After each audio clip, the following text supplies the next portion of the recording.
نحمده ونصلي على رسوله الكريم اما بعد فاعوذ باللہ من الشیطان الرجیم بسم اللہ الرحمن الرحیم۔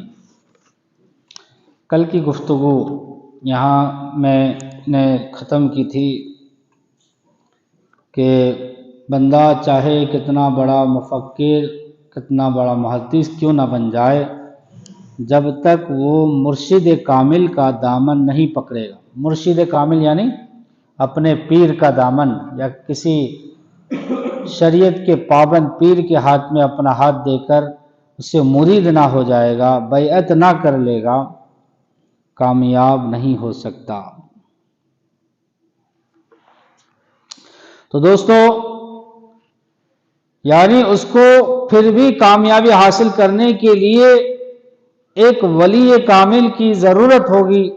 دیکھو مولانا عارف رومی رحمت اللہ تعالی علیہ کتنے بڑے عالم تھے، کتنے بڑے مفکر، کتنے بڑے پایا کے جید عالم تھے، لیکن جب تک مولانا رومی رحمت اللہ علیہ نے قطب وقت غوث زماں حضرت خواجہ شمس تبریزی رحمت اللہ تعالی علیہ کا نورانی دامن نہیں پکڑا، اس وقت تک مولانا رومی نہیں بنے تھے۔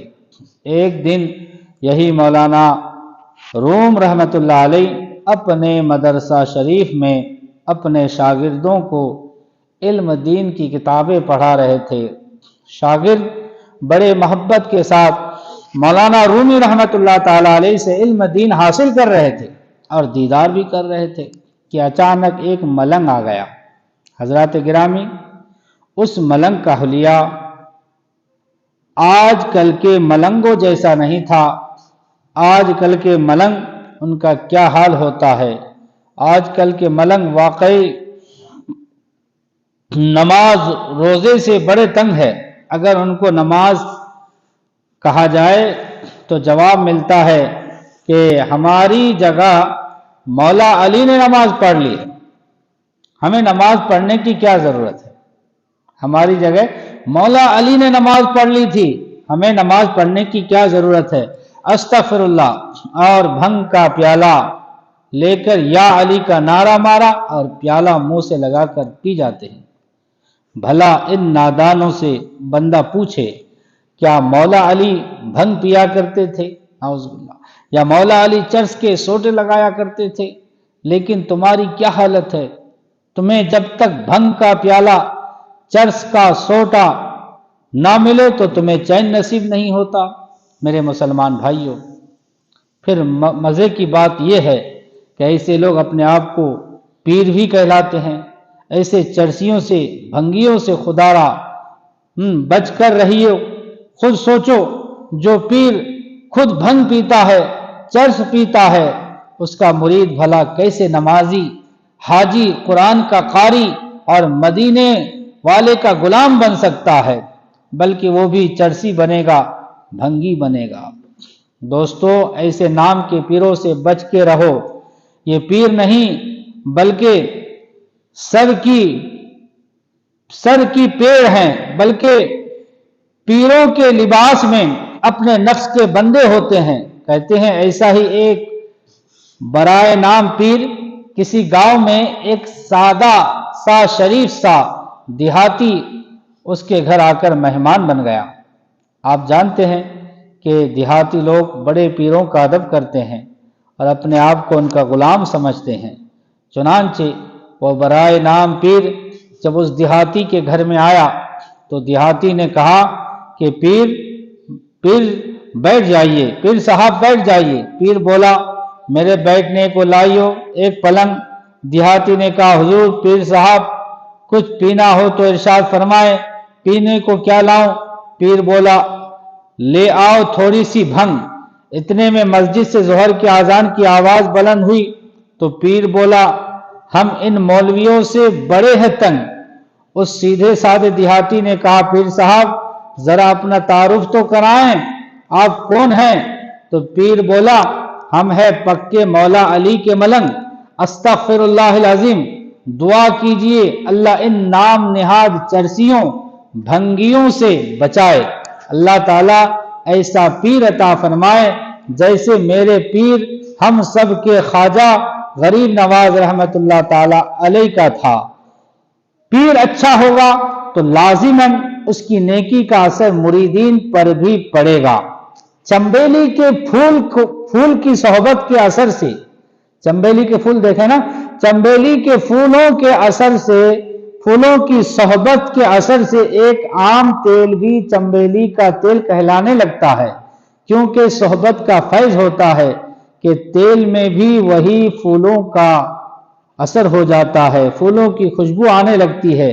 حضرت شیخ شرف الدین سعدی شیرازی رحمت اللہ علیہ نے ایک جگہ خوب لکھا ہے کہ میں ایک مرتبہ ایک حمام میں گیا، حمام وہی غسل خانہ، حمام میں گیا، میں نے کیا دیکھا وہاں ایک مٹی موجود ہے، اور مٹی ایسی ہے کہ اس مٹی سے مشک خوشبو کے بارے میں سنے نا، خوشبو میں اعلیٰ قسم کی یہ خوشبو ہے، اس مٹی سے مشک اور پھولوں کی خوشبو آ رہی تھی۔ میں بڑا حیران ہوا، میں اس مٹی کے پاس گیا اور میں نے مٹی سے کہا کہ بدو گفتم کہ مشکی یا امبیری کہ از بوئے دل آویزے تو مستم، یہ فارسی کا شعر ہے، اس کا مطلب یہ ہے، میں نے مٹی سے کہا کہ او مٹیے تم مشک ہو یا امبر، کہ تمہاری بھینی بھینی خوشبو سے سعدی مست ہوتا جا رہا ہے۔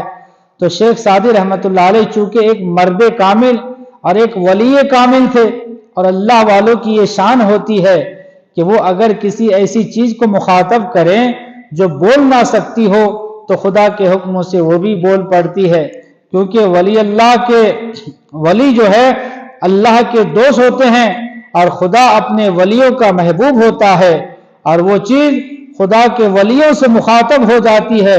تو شیخ سعدی رحمت اللہ علیہ نے جب اس بھینی بھینی خوشبو والی مٹی سے سوال کیا تو شیخ سعدی رحمت اللہ علیہ کو مٹی نے جواب دیا۔ وہ خود اپنی مثنوی شریف میں لکھتے ہیں کہ مٹی بولی بگفتہ من گلے ناچیز بودم ولیکن مدت باگل نشستم، مٹی نے جواب دیا کہ اے شیخ سعدی، نہ میں مشک ہوں، نہ میں کستوری ہوں، نہ میں پھولوں کی جنس میں سے ہوں، بلکہ میں تو ایک ناچیز مٹی ہی تھی، لیکن کچھ مدت تک میں پھولوں کی صحبت میں رہی ہوں اور ان کی سنگت میں رہنے کا کچھ مجھے موقع ملا ہے، اور پھر یہ نتیجہ کیا نکلا ہے کہ جمال ہم نشین درمن اثر کر وگر نامن ہما خاکن کے ہستم، کہ اے شیخ سعدی، ان پھولوں کے جمال نے مجھ پر اثر کر دیا ہے کہ مجھ سے بھی وہی پھولوں کی خوشبو آنے لگی ہے، ورنہ میں تو کچھ بھی نہیں، میں تو وہی مٹی کی مٹی ہوں۔ اللہ اکبر! سنا آپ نے، صحبت کا اثر، جیسی صحبت ہوگی ویسا اثر ہوگا۔ اگر صحبت اچھی مل گئی تو مقدر بن جائے گا، نصیب جاگ پڑے گا، زندگی سنور جائے گی، اور اگر خدا نہ خواستہ صحبت مل گئی گندی تو پھر نتیجہ جو نکلتا ہے وہ آپ کے سامنے ہے۔ اللہ مہربانی کرے ہمارے حال پر۔ ہاں تو میں یہ عرض کر رہا تھا کہ مولانا روم رحمت اللہ تعالی علیہ اپنے شاگردوں کو علم دین کی کتابیں پڑھا رہے تھے تو ایک ملنگ آ گیا۔ وہ ملنگ ان ملنگوں جیسا نہیں تھا جنہوں نے کبھی نماز بھی نہیں پڑھی اور کہتے ہیں کہ ہم مولا علی کے ملنگ ہیں۔ یہ مولا علی کے ملنگوں کی توہین ہے۔ ارے مولا علی شیر خدا، حیدر کرار، حسنین کے بابا، وہ تو مولا علی تھے جن کی ایک نماز قضا ہو گئی تھی تو وہ رونے لگ گئے تھے۔ امام اجل، امام محدث علامہ جلال الدین سیوطی رحمت اللہ تعالی علیہ اپنی کتاب خصائص الکبریٰ میں جلد نمبر 2 صفحہ نمبر 190 میں فرماتے ہیں، تفسیر روح البیان جلد نمبر 3 صفحہ نمبر 347، علامہ اسماعیل حقی حنفی رحمت اللہ تعالی علیہ فرماتے ہیں، جنگ خیبر کے موقع پر خیبر کا قلعہ فتح فرمانا تھا تو حضور جنگ خیبر کے موقع پر جب خیبر کا موقع فتح فرما لیا، جب خیبر کا قلعہ فتح فرما لیا تو حضور اکرم صلی اللہ علیہ وسلم اپنے غلاموں کو لے کر مدینہ شریف روانہ ہوئے۔ جب مقام صحبہ پر پہنچے تو حضور نبی کریم صلی اللہ علیہ وسلم کو ٹھہرنے کا حکم فرمایا، یعنی حضور نے صحابہ سے ٹھہرنے کا حکم فرمایا۔ تمام غلام ٹھہر گئے۔ نبی کریم علیہ السلام نے حضرت مولا علی شیر خدا مشکل کشا رضی اللہ تعالی عنہ کو کسی کام کے لیے روانہ کیا۔ حضرت علی ادھر تشریف لے گئے، ادھر پیچھے عصر کی نماز کا ٹائم ہو گیا، اذان ہوئی، کملی والے آقا صلی اللہ علیہ وسلم نے جماعت کرائی۔ جب جماعت ختم ہو گئی تو بعد میں مولا علی کام سے واپس تشریف لائے تو حضور نبی کریم علیہ السلام نے فرمایا، علی عرض کی، جی میرے آقا۔ فرمایا، میں تھک گیا ہوں، دل کرتا ہے تھوڑی دیر آرام کروں۔ مولا علی نے عرض کی، یا رسول اللہ صلی اللہ علیہ وسلم، فدا کا ابی و امی، میرے آقا، میرے باپ اور میری ماں آپ کے قدموں پر قربان ہو جائیں۔ بستر تو یہاں موجود نہیں، البتہ میں بیٹھ جاتا ہوں، آپ میری جھولی میں سر انور رکھ کر آرام فرما لے۔ حضور علیہ السلام راضی ہو گئے، فرمایا، علی ٹھیک ہے۔ حضرت علی بیٹھ گئے لیکن نماز عصر نہیں پڑھی۔ ادھر حضور پاک صلی اللہ علیہ وسلم نے اپنا نورانی سر مبارک حضرت علی کی گود میں رکھ دیا۔ اللہ اکبر، عجیب نظارہ ہے، سر نبی کریم کا ہے، جھولی علی کی ہے۔ ادھر آسمان کے فرشتے گویا یہ منظر دیکھ کر پکار اٹھے، زمین پر عرش اعلیٰ کے نشان معلوم ہوتے ہیں، علی کی گود میں دونوں جہاں معلوم ہوتے ہیں۔ نبی کریم علیہ السلام حضرت علی کی گود میں کافی دیر آرام فرماتے رہے، لیکن ادھر نماز عصر کا وقت تنگ سے تنگ ہو رہا تھا۔ حضرت علی رضی اللہ تعالیٰ عنہ حضور علیہ السلام کے دیدار میں ایسے مست ہے کہ سورج کا بھی پتہ نہیں لگا۔ گویا حضرت علی سرکار کو دیکھ کر یہ کہہ رہے تھے، میری نماز ہے یہی، میرا سجود ہے یہی، میری نظر کے سامنے جلوائے حسن یار ہو۔ حضرت علی جانتے تھے اور آپ کا عقیدہ یہ تھا، من یطیع الرسول فقد اطاع اللہ، کہ جس نے رسول دو عالم صلی اللہ علیہ وسلم کی اطاعت کی گویا اس نے اللہ تعالیٰ کی ہی اطاعت کی۔ لیکن جب حضرت علی رضی اللہ تعالیٰ عنہ کے مقابلے میں اگر آج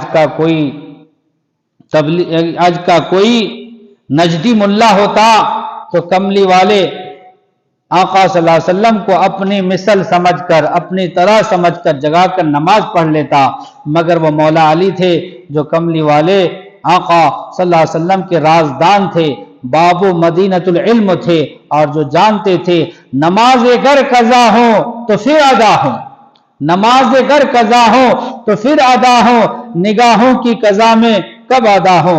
مولا علی جانتے تھے کہ اگر نماز قضا ہو گئی تو ادا ہو جائے گی، لیکن پتہ نہیں کملی والے صلی اللہ علیہ وسلم کا سر مبارک میری جھولی میں پھر آئے گا نہیں۔ لیکن ادھر خیال کروں کہ یہ نماز عصر کی نماز وہ نماز ہے جس کی تاکید خدا ذوالجلال نے بھی قرآن پاک میں بیان فرمائی ہے۔ اللہ تعالیٰ ارشاد فرماتا ہے، حافظوا علی الصلاۃ والصلاۃ الوسطی، حفاظت کرو اپنی تمام نمازوں کی، خصوصاً نماز وسطیٰ کی۔ وسطیٰ کہتے ہیں درمیان نماز کو، یعنی بیچ والی نماز کو، اور درمیانی نماز عصر ہے۔ اللہ اکبر۔ اب جب مولا علی شیر خدا رضی اللہ تعالیٰ عنہ نے اپنا سر مبارک اوپر اٹھایا تو کیا دیکھا؟ سورج غروب ہونے کے قریب ہے۔ مولا علی بڑے پریشان ہو گئے، ایک نظر سورج کو دیکھتے ہیں، ایک نظر کملی والے کو دیکھتے ہیں۔ حضرت علی فرماتے ہیں کہ مولا حضرت علی اسی سوچ و بچار میں کرے تو کیا کریں، اگر حضور کو نہیں جگاتا ہوں تو نماز قضا ہوتی ہے، سورج ڈوب رہا ہے، اور اگر نماز پڑھنے کے لیے حضور کو اٹھاتا ہوں تو حضور کی شان میں گستاخی ہوتی ہے، تو کرے تو کیا کرے۔ اسی سوچ و بچار میں حضرت علی تھے۔ آخر سورج غروب ہو گیا۔ حضرت علی کے دل میں خیال آیا، اے علی، اگر قیامت کے دن خدا ذوالجلال نے یہ پوچھ لیا کہ کہ علی تو نے میری ایک عصر کی نماز جان بوجھ کر کیوں قضا کر دی تھی؟ تو اے علی وہاں کیا جواب دے گا؟ اللہ اکبر۔ حضرت علی رضی اللہ تعالی عنہ کو جب یہ خیال مبارک آیا تو آپ کی آنکھوں میں آنسو آ گئے اور گرے کہاں؟ کملی والے آقا علیہ السلام کے مبارک چہرے پر قربان جاؤ مولا علی، تیرے ان ننھے ننھے آنسوؤں کے چند قطروں پر جو نکلے تو تیری آنکھوں سے اور گرے تو وقت دہا کے مخرے والے واللیل کے زلفوں والے حضرت محمد صلی اللہ علیہ وسلم پر جب حضرت علی رضی اللہ تعالی عنہ کی آنکھوں میں سے آنسو گرے تو نبی کریم علیہ السلام خواب راحت سے بیدار ہوئے، جس میں چشم نبوت یعنی آنکھیں کھلی، کیا دیکھا؟ حضرت علی رو رہے ہیں۔ فرمایا ما یبکی کا یا علی، اے علی تجھے کس چیز نے رلایا ہے؟ تو حضرت علی رضی اللہ تعالی عنہ نے عرض کی میرے آقا عصر کی نماز قضا ہو گئی۔ حضرات گرامی آپ غور فرمائے، حضرت علی کی ایک نماز قضا ہوئی تو رونے لگ گئے، لیکن محبان علی کی ایک بھی ادا نہیں، لیکن انہیں کوئی غم نہیں، کوئی افسوس، کوئی رنج نہیں، کوئی تکلیف نہیں، لیکن نام ہے مولا علی کے ملنگ، استغفر اللہ۔ بہرحال حضور علیہ السلام نے فرمایا کہ اے علی مجھے جگہ کر نماز پڑھ لینی تھی، تو حضرت علی نے گویا آگے سے جواب دیا کہ یا رسول اللہ صلی اللہ علیہ وسلم، میرے ایمان اور عشق نے یہ پسند نہ کیا کہ آپ کو جگہ کر نماز پڑھ لوں۔ شاعر ترجمانی کرتے ہوئے لکھتا ہے ایک ایک حرف سخن داسانو، یہ شعر جو ہے اس میں ہے، پنجابی میں ہے۔ سامعین کرام غور کرو، حضرت علی کے سامنے دو مسئلے آ گئے، ایک خدا کی عبادت، ایک سرکار کی اطاعت۔ اگر حضرت علی رضی اللہ تعالی عنہ خدا کی عبادت کرتے تو مصطفیٰ علیہ السلام کی اطاعت جاتی ہے، نبی کریم علیہ السلام کی اطاعت کرتے تو خدا کی عبادت جاتی ہے، لیکن شیر خدا مشکل کشا رضی اللہ تعالی عنہ نے اطاعت خدا کو بھی اطاعت مصطفیٰ سمجھا۔ اگر حضرت علی اطاعت مصطفیٰ چھوڑ کر عبادت خدا کرتے تو ہو سکتا ہے خدا حضرت علی سے وہ اپنی عبادت بھی قبول نہ کرتا، مگر اطاعت مصطفیٰ صلی اللہ علیہ وسلم کا کیا نتیجہ نکلا؟ سنو، جب نبی کریم علیہ السلام کی آنکھ کھلی تو فرمایا علی رو کیوں رہے ہو؟ عرض کی آقا نماز قضا ہو گئی۔ فرمایا علی قضا پڑھو گے یا ادا پڑھو گے؟ عرض کی آقا رسول اللہ صلی اللہ علیہ وسلم غلام ہوں آپ کا اور نماز قضا کروں، آقا لوگ کیا کہیں گے؟ حضور علیہ السلام کے غلام اور ولیوں کے شہنشاہ نے جب قضا کر لی تھی تو پھر ہمیں کیا خوف اور خطرہ؟ فرمایا اچھا علی ادا کی نیت باندھو۔ عرض کی آقا سورج غروب ہو گیا ہے، سورج ڈوب گیا ہے، نماز کیسے پڑھوں؟ فرمایا علی میں جو کہہ رہا ہوں۔ حضرت علی نے ادھر نماز کا ارادہ کیا اور ادھر حضور علیہ السلام نے دعا مانگی، یا اللہ اللہم انا علی کانا فی طاعتک و طاعت رسولک فردد علیہ الشمس، کہ اے خالق کائنات حضرت علی تیری اور تیرے حبیب صلی اللہ علیہ وسلم کی اطاعت میں تھا، اس نے میری خدمت اور اطاعت کر کے نماز کا قضا کر کے اپنی امتی ہونے کا حق ادا کیا ہے، اب میرے نبی ہونے کا حق یہ ہے کہ حضرت علی نماز قضا نہ کرے بلکہ ادا کر کے پڑھے، اس لیے علی کی نماز کے لیے سورج کو واپس لوٹا دے۔ گویا اللہ پاک نے آگے سے جواب دیا کہ اے میرے محبوب مجھے کیا کہتے ہو؟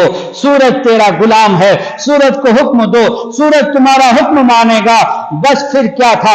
میرے آقا علیہ السلام کا ید اللہ والا گورا گورا نورانی ہاتھ اٹھا، انگلی کا اشارہ فرمایا تو ڈوبا ہوا سورج عصر کے وقت آ گیا۔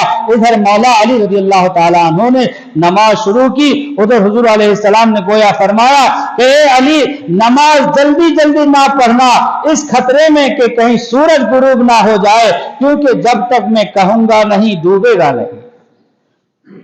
اعلیٰ حضرت عظیم البرکت امام احمد رضا خان فاضل بریلوی رحمت اللہ تعالی علیہ فرماتے ہیں تیری مرضی پا گیا سورج پھرا الٹے قدم، تیری انگلی اٹھ گئی ماہ کا کلیجہ چر گیا، سورج الٹے پاؤں پلٹے چاند اشارے سے ہو چاک، اندھے رجدی دیکھ لے قدرت رسول اللہ کی۔ اور ایک شاعر فرماتے ہیں تو نے قطروں کو دیکھا تو گوہر کر دیا، تو نے ذروں کو دیکھا تو زر کر دیا، تو نے حبشی کو رشک کمر کر دیا، الٹا صورت پھرانا تیرا کام ہے۔ ہاں تو میں یہ عرض کر رہا تھا، مولانا روم رحمت اللہ تعالی علیہ اپنے شاگردوں کو علم دین پڑھا رہے تھے۔ یہ